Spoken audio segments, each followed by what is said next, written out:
அருகில் வா சிறுகதைக்கு உங்களை அன்புடன் வரவேற்பது உங்கள் புவனா. வாங்க கதைக்குள்ளே போகலாம். என்னாச்சு ரேஷ்மா, என்ன பிரச்சனை? எதுக்கு அந்த கேஸை வித்ட்ரா பண்ண? டாடி, ஒரு நிமிஷம் காரை கொஞ்சம் ஓரமாக நிப்பாட்டுங்க. ஏன், என்ன ஆச்சு? டாடி, என் மனசுக்குள்ளே ஒரு சந்தேகம். அது உண்மையாக பொய்யான்னு தெரிஞ்சுக்கலாம், அதனால தான் சொல்கிறேன். காரை ஓரமாக நிப்பாட்டுங்க. ரேஷ்மா தன்னோட ஃபோன் ரெக்கார்டரை ஓட விட அதில் நிரஞ்சனும் டீனாவும் பேசினது தெளிவாக கேட்டுது. அப்படின்னா நடந்த எல்லா குழப்பத்துக்கும் காரணம் அந்த ராஸ்கல் தேவா தானா? ஆமாம் டாடி, உன் கூட நல்லவன் மாதிரி பழகிட்டு இந்த வேலை பார்த்து வச்சுருக்கான். அந்த ராஸ்கல் அவனை சும்மாவே விடக்கூடாது. இப்போவே அவனை ஃபோன் போட்டு என்ன பண்ணுறேன்னு பாரு. டாடி, ஒரு நிமிஷம் அமைதியாக இருங்க. அந்த ராஸ்கல் தான் எல்லாத்துக்கும் காரணம்னு தெரிஞ்சும் என்னை எப்படி அமைதியாக இருக்க சொல்கிற?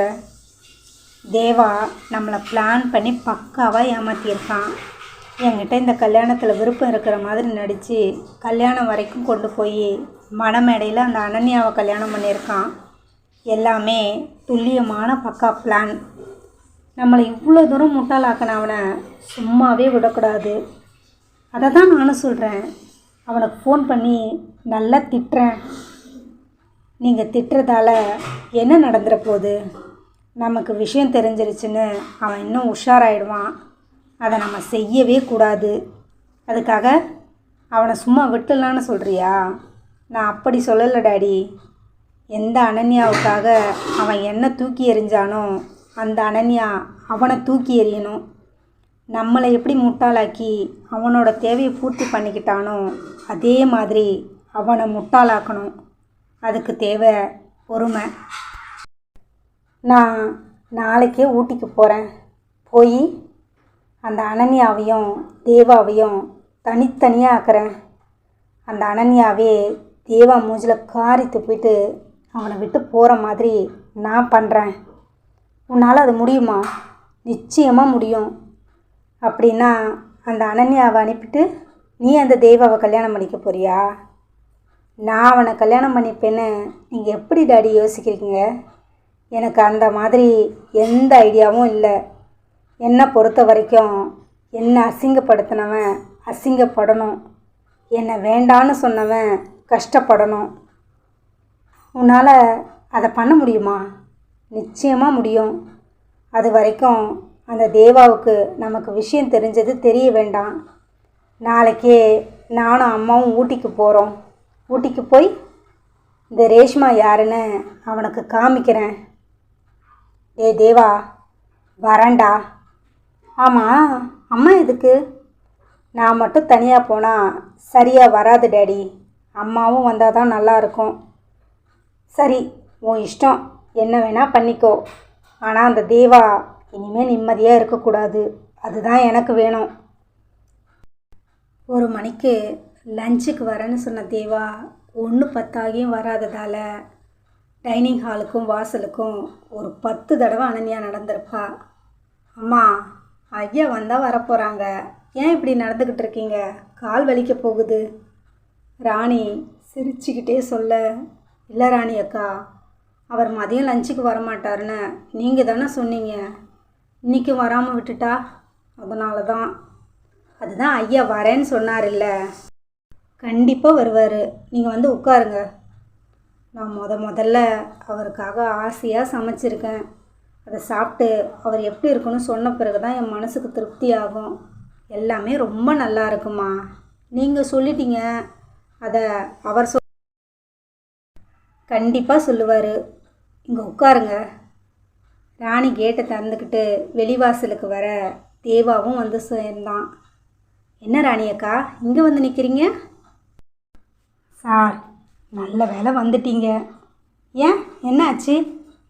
நீங்கள் லஞ்சுக்கு வருவீங்களோ மாட்டிங்களோன்னு அனன்யாம்மா உள்ளேயும் வெளியேயும் ஒரு 100 தடவை நடந்திருப்பாங்க.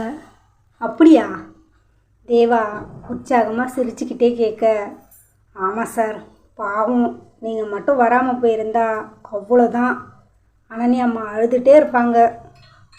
அவளை நான் பார்த்துக்கிறேன், நீங்களே போய் சாப்பிட்டு வாங்க. தேவா வேக வேகமாக உள்ளே போக, வந்துட்டிங்களா? எங்கே வரலையோன்னு பயந்துட்டேன். நான் தான் வரேன்னு சொன்னேனே. இல்லை, 1 மணிக்கு வரேன்னு சொன்னீங்க, டைம் 1:15 ஆச்சு. டிராஃபிக்கில் மாட்டிக்கிட்டேன்.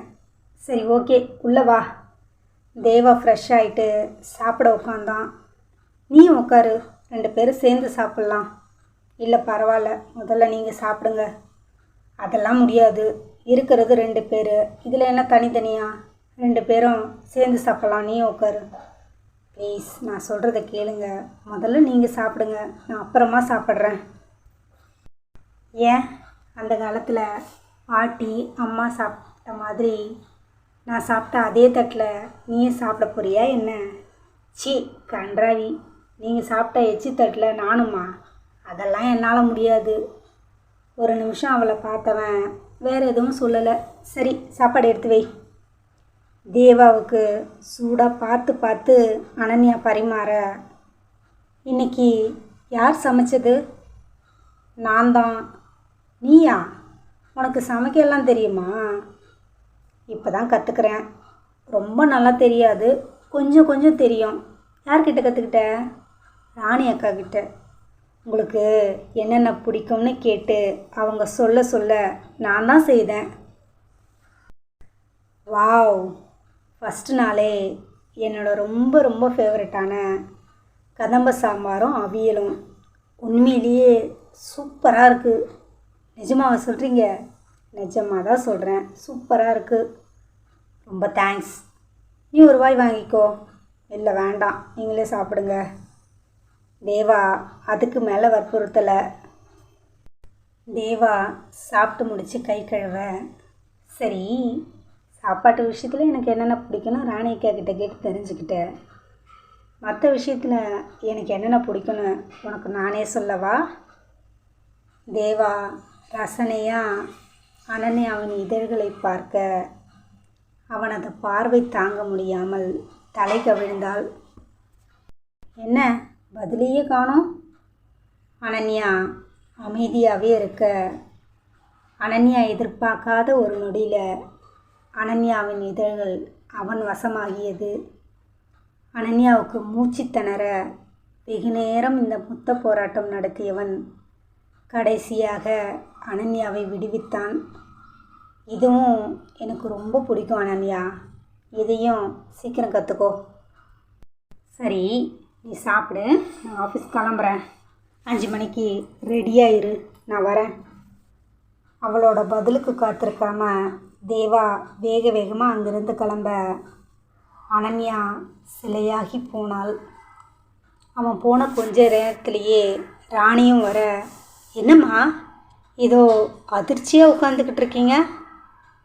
அப்பொழுது தான் சுய நினைவு கொண்டவள், அதெல்லாம் ஒன்றும் இல்லை, நான் நல்லா தான் இருக்கேன். சாப்பிட்டீங்களாம்மா? இதோ சாப்பிட்ணுங்க்கா. நீங்கள் சாப்பிட்டீங்களா? சாப்பிட்டம்மா, நீங்கள் சாப்பிடுங்க, வாங்க நான் பரிமாறுறேன். அனன்யாவும் சாப்பிட சாயந்தரம் 5 மணிக்கு அனன்யா ஷார்ப்பாக ரெடியாகி இருந்தா. தேவாவும் சொன்ன நேரத்துக்கு வந்தவன் அவனும் கிளம்பி தயாராக, எதிர்பாராத விதமாக 2 பேருமே சொல்லி வச்ச மாதிரி சேம் கலரில் ட்ரெஸ் பண்ணிக்கிட்டு வர, சேம் பிஞ்ச் என்று அவனை கிள்ளினாள் அனன்யா. அவளது குழந்தைத்தனத்தை ரசித்தவன், சரி வா போகலாம். 2 பேருமே முதல்ல ஷாப்பிங் போக அவளுக்கு தேவையான விதவிதமான புடவைகளை எடுத்தவன் அதுக்கு மேட்சாக செப்பல், ஹேண்ட்பேக் எல்லாத்தையும் வாங்கி குவிச்சான். எல்லாத்தையும் பார்த்துக்கிட்டு இருந்த அனன்யா, ஏன் இவ்வளவு வாங்குறீங்க? இது என்ன கேள்வி? முதலாக என் பொண்டாட்டிக்கு வாங்கி தரேன், இதுவே கம்மி, வேறு ஏதாவது பார்க்கலாமா? ஐயோ, இதுவே ரொம்ப ரொம்ப அதிகம். தேவா சிரிச்சுக்கிட்டே, சரிவா சாப்பிட்டு போகலாம். அடுத்ததாக ஹோட்டலுக்கு போனவங்க எல்லாமே அனன்யா விருப்பத்துக்கே ஆர்டர் பண்ண, பொறுமையாக நிதானமாக சாப்பிட்டு முடித்தவங்க கடைசியாக ஜூஸ் ஆர்டர் பண்ண. தேவா தன்னோட ஜூஸை குடித்து முடிக்க அனன்யாவால் பாதிக்கு மேலே குடிக்க முடியல. எனக்கு போதும், என்னால் இதுக்கு மேலே குடிக்க முடியாது. கொஞ்சம் தான் அனன்யா இருக்குது, குடிச்சிரு. இல்லைங்க ப்ளீஸ், எனக்கு போதும். சரி, அதை எப்படி கொடு, நான் குடிக்கிறேன். ஐயோ சீ, அது என்னுடைய எச்சில், அதை எப்படி நீங்கள் குடிப்பீங்க? ஸோ வாட், அது எச்சில் பண்ணது, வேண்டாம். இதோ பாரு அனன்யா, நீ என்னோட மனைவி, என் மனசுக்கும் உடம்புக்கும் சொந்தக்காரி. என்னில் சரி பாதி. நீ வேற நான் வேறன்னு என்னால் நினச்சி பார்க்க முடியாது. ஸோ நீ சாப்பிட்டது என்னை பொறுத்த வரைக்கும் எச்சில்னு எனக்கு தோணாது. குடு, நான் குடிக்கிறேன். அமைதியாக அவனையே பார்த்துக்கிட்டு இருந்தான் அனன்யா. அப்போது எனக்கு ஏன் அப்படி தோணலை? நிச்சயம் தோணும். நான் தான் உனக்கு எல்லாமேன்னு ஒரு நாள் உனக்கு தோணும். அப்போது நிச்சயமாக இந்த விஷயம் உனக்கு தோணும். அந்த நாளும் வெகு சீக்கிரமாகவே வரும். நீ வேணா பாரு. அவனையே ஆச்சரியமாக பார்த்துக்கிட்டு இருந்தான் அனன்யா. அனன்யா நினச்ச மாதிரி தேவா கோவக்காரனோ முரடனோ முட்டாளோ இல்லை. ரொம்ப ரொம்ப நிதானமானவன். அவனுடைய பொறுமை அனன்யாவுக்கு ரொம்ப பிடிச்சிருந்துச்சு. அனன்யாவுக்கு சுட்டு போட்டாலும் இந்த பொறுமை வராது. எல்லா விஷயத்துலேயும் எவ்வளவு நிதானமாக இருக்கான்.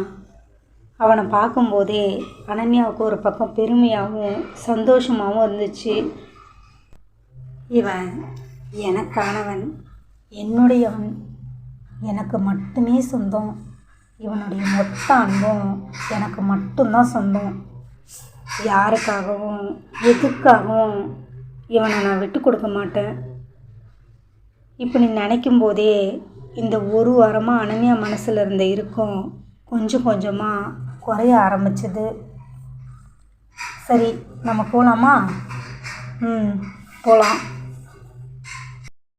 2 பேரும் வீட்டுக்கு வந்ததும் அவங்க அறைக்குள்ளே போய் கதவை சாத்திக்க, ஐயோ அட்மிஷன் பற்றி அவகிட்ட எதுவுமே சொல்லலையே.